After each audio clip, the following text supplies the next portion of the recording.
সন্তান ধারণের জন্য একজন নারীর ফলিকুলার সাইজটা আদর্শ হওয়া খুব বেশি জরুরি। কিন্তু আমরা বিভিন্ন সময়ে দেখি পেশেন্টের অন্য কোনো সমস্যা নেই। তার এমএইচ মাত্রা ঠিক আছে, তার চকলেট সিস্ট নেই বা যে কোনো প্রবলেম, জ্বরের কোনো সমস্যা নেই। কিন্তু তিনি গর্ভধারণ করতে সক্ষম হচ্ছেন না। তার যে জীবন সঙ্গী রয়েছেন তারও কোনো প্রবলেম নেই। তো দেখা যায় অনেক পরীক্ষা নিরীক্ষার পরে ধরা পড়ে তার প্রবলেমটি হচ্ছে ফলিকুলার সাইজে।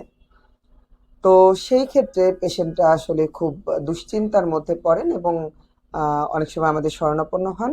তো সেই ক্ষেত্রে ফলিকুলার সাইজে যখন সমস্যা হয়, হোমিওপ্যাথিতে ফলিকুলার সাইজ আইডিয়াল যে সাইজটা, অর্থাৎ আদর্শ সন্তান জন্মদানের জন্য যে সাইজটা দরকার, এটি ঠিক হতে 3 থেকে 4 মাস সময় লাগে।